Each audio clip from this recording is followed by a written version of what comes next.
In this video, we continue with chapter 5.2, all about inner product spaces. So we are going to take a look at a theorem with the inner product space versions of the Cauchy-Schwarz inequality, the triangle inequality, and the Pythagorean theorem. And then we're going to see how to find what's known as an orthogonal projection of a vector onto another vector in an inner product space and see some examples.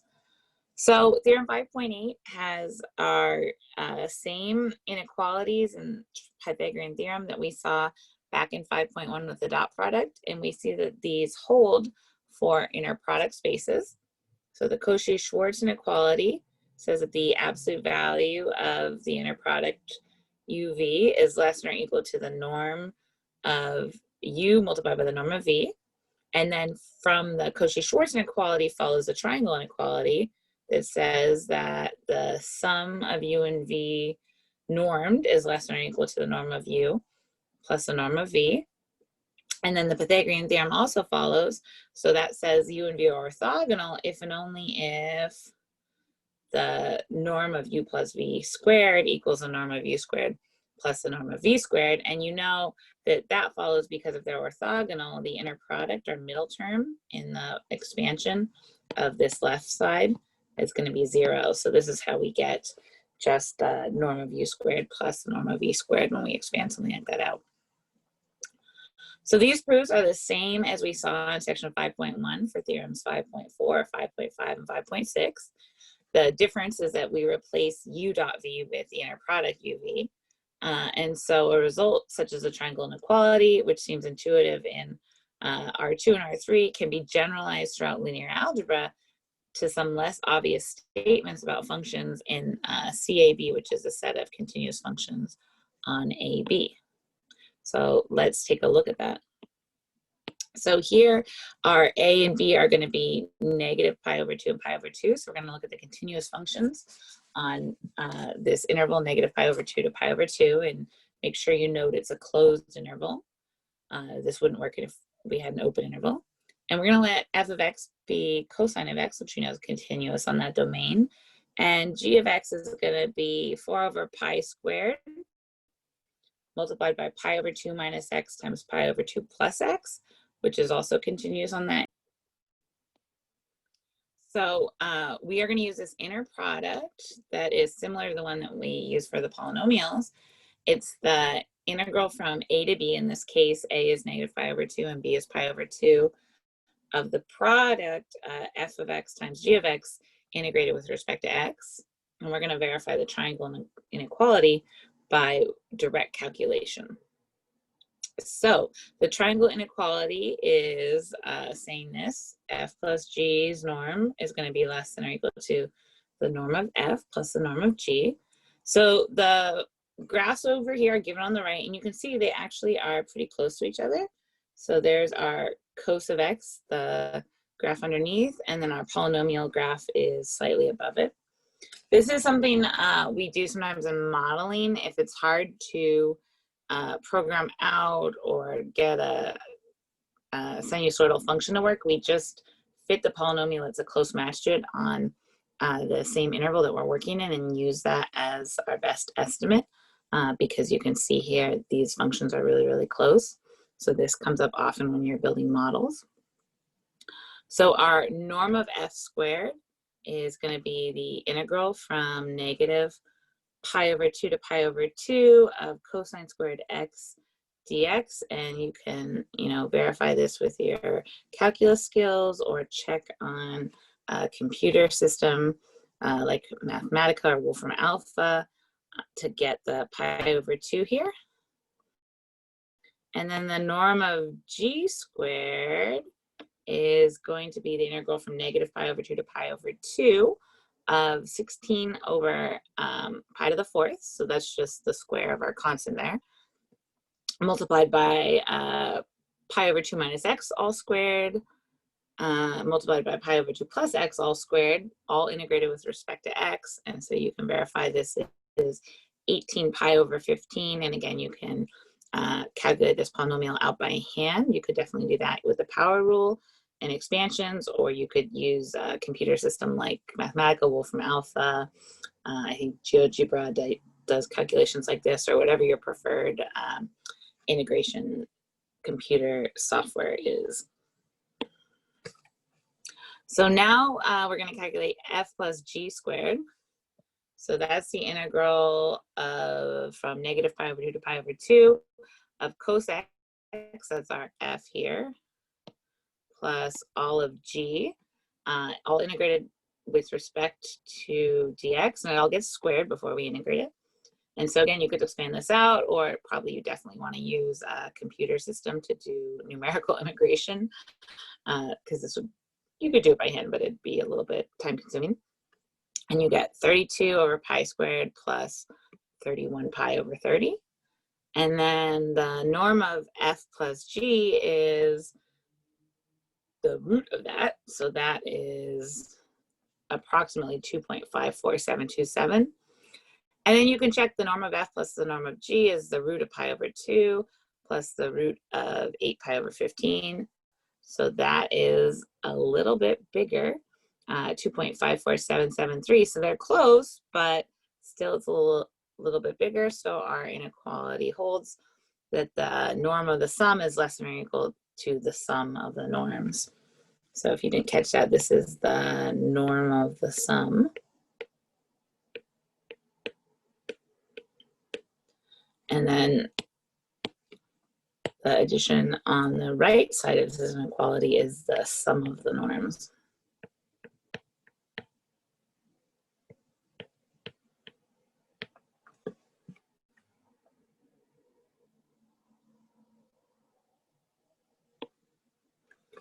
Okay, let's take a look at orthogonal projections.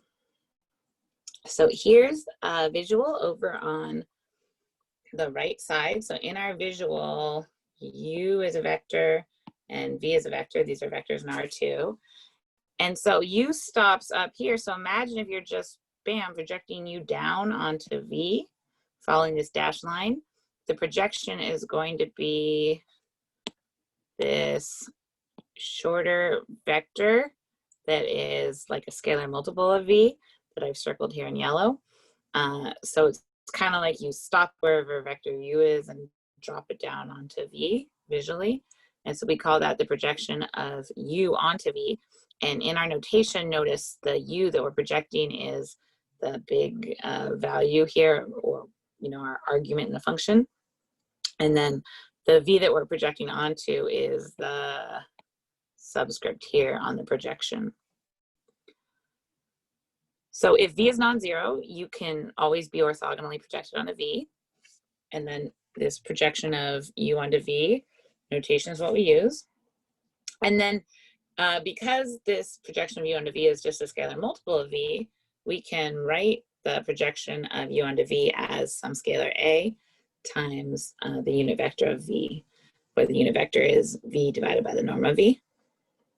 So that's just the unit vector in the direction of v. And so the way we can find that scalar a is the norm of u multiplied by cosine theta.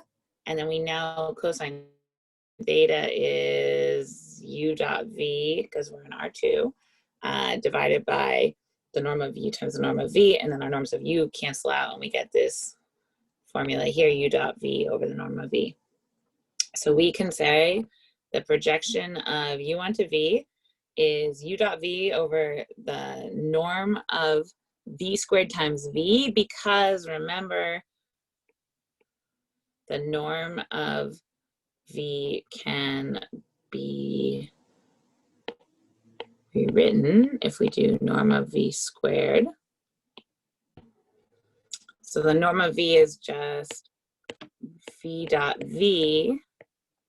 Okay, and the norm of v is down here because this is a here, u dot v over the norm of v, and then a times v over the norm of v is where this v squared is coming from down here.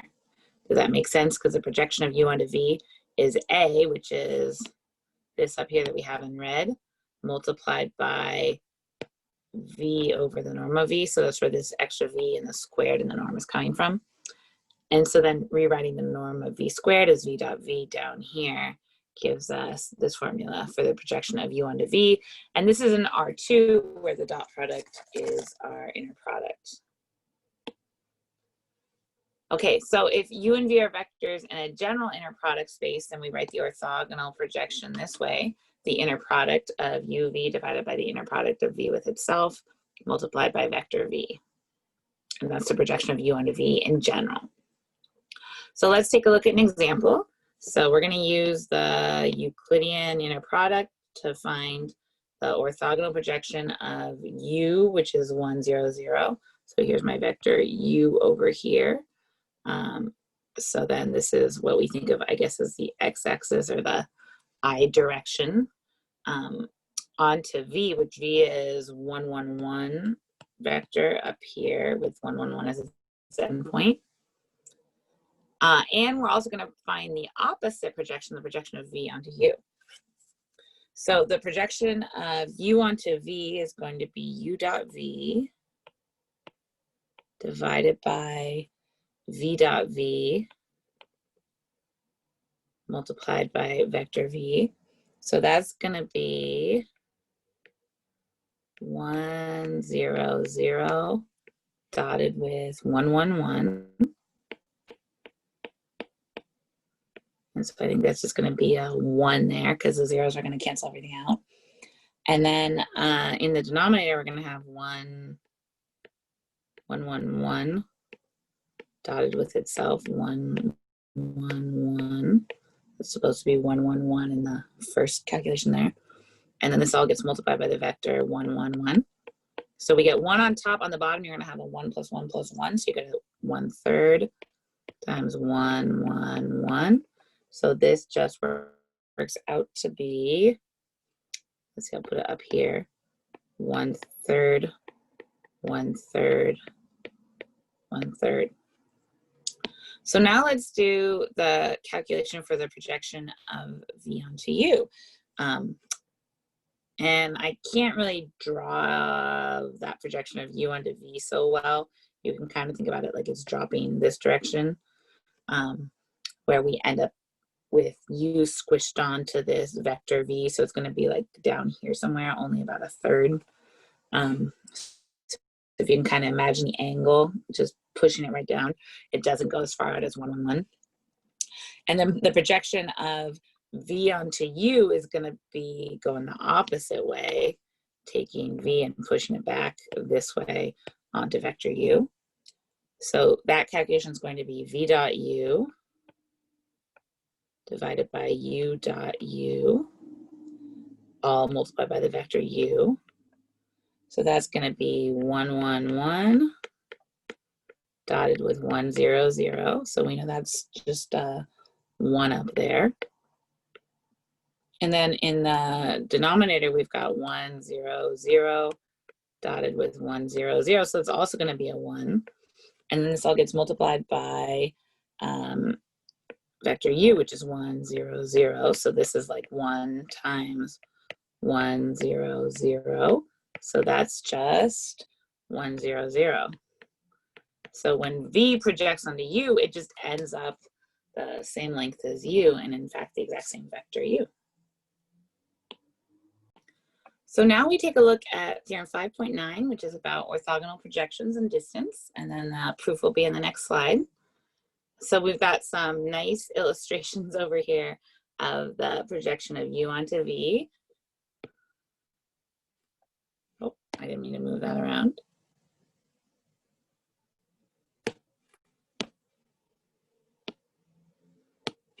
So here's our projection of u onto v. And you can see u projects down to v at a right angle. So we're going to let u and v be two vectors in an inner product space such that v is not 0. Then the distance between u and the projection of u onto v is less than the distance between u and cv whenever c is a different value than u v inner product over v inner product with itself, where those values are coming from our definition of that constant a when we had the definition for the projection of u onto v.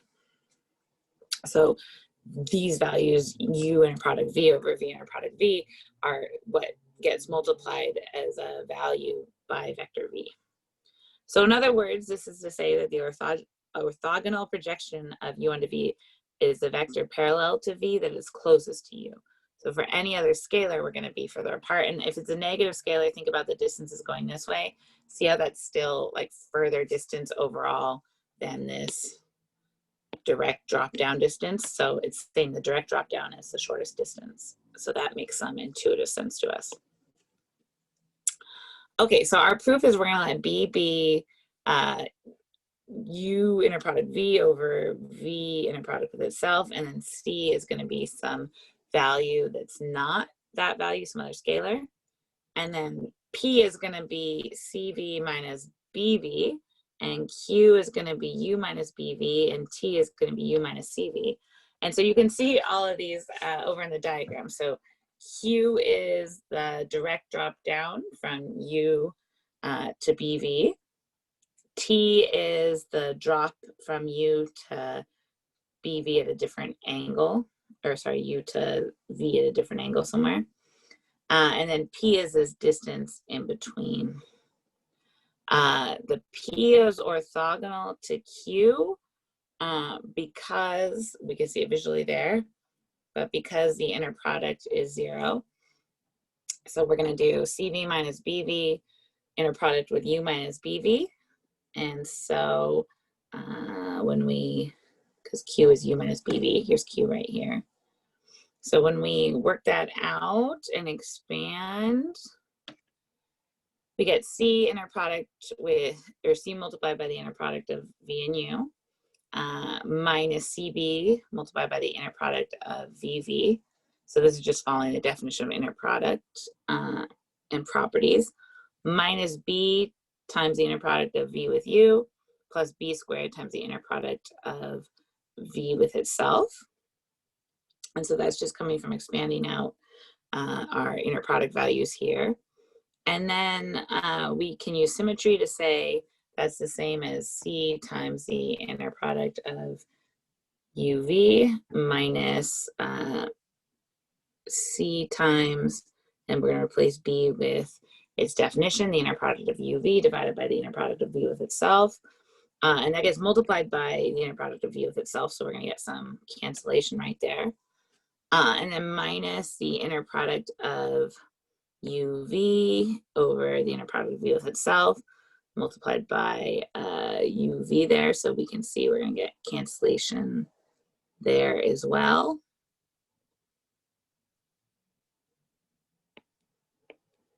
And we're able to cancel because these are just values. Remember, inner products give us, if we're in the real numbers, real values, or whatever field we're in, values in those fields. And then we get plus the inner product of UV squared over the inner product of V with itself squared, multiplied by the inner product of V with itself, so we can get rid of some of that squaring there. So all of this is gonna simplify out to be C times the inner product of V with U minus C times the inner product of V with U minus UV squared over V with the inner product of V plus UV squared over the inner product of V with V. And then we're going to get some more cancellation. Oh, I see. So instead of canceling here, I accidentally canceled. These actually end up squared. That was my mistake. They're not canceled. They're squared here. It's not on opposite sides of the fraction bar. So that's where the UV squared over V comes from. And then these cancel out down here. Everything cancels. So we get our 0 there. So this tells us that P is orthogonal to Q. And then the Pythagorean theorem tells us that T squared equals, because T is an angle here, equals the norm of P squared plus the norm of Q squared. So norm of Q squared, because T is the hypotenuse of that triangle, equals the norm of P squared plus the norm of Q squared. And we know that's greater than Q squared because P is non-zero, because C and B are not equal. So that proves that the distance between U and the projection of V onto U that we're calling Q is less than T, which is the distance between U and V. So showed here is essentially the projection of U onto V, this orthogonal projection, is the vector parallel to V that is closest to U.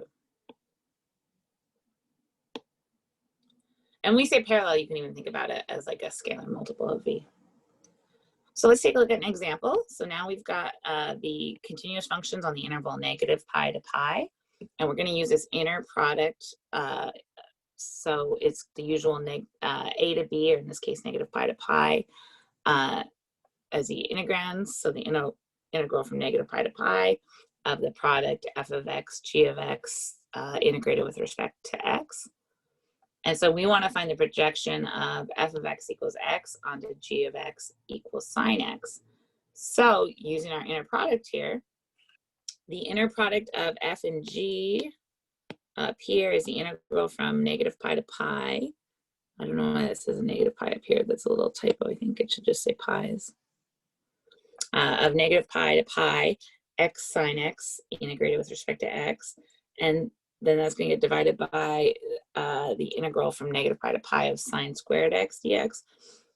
And you could actually just draw out these curves and look at the area, or you could use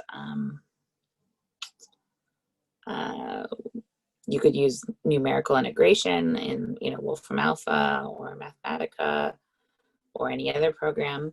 So what you're going to get here is 2 pi over pi, and then all that gets multiplied by our sine of x, our g of x function, because we're finding the projection of f onto g.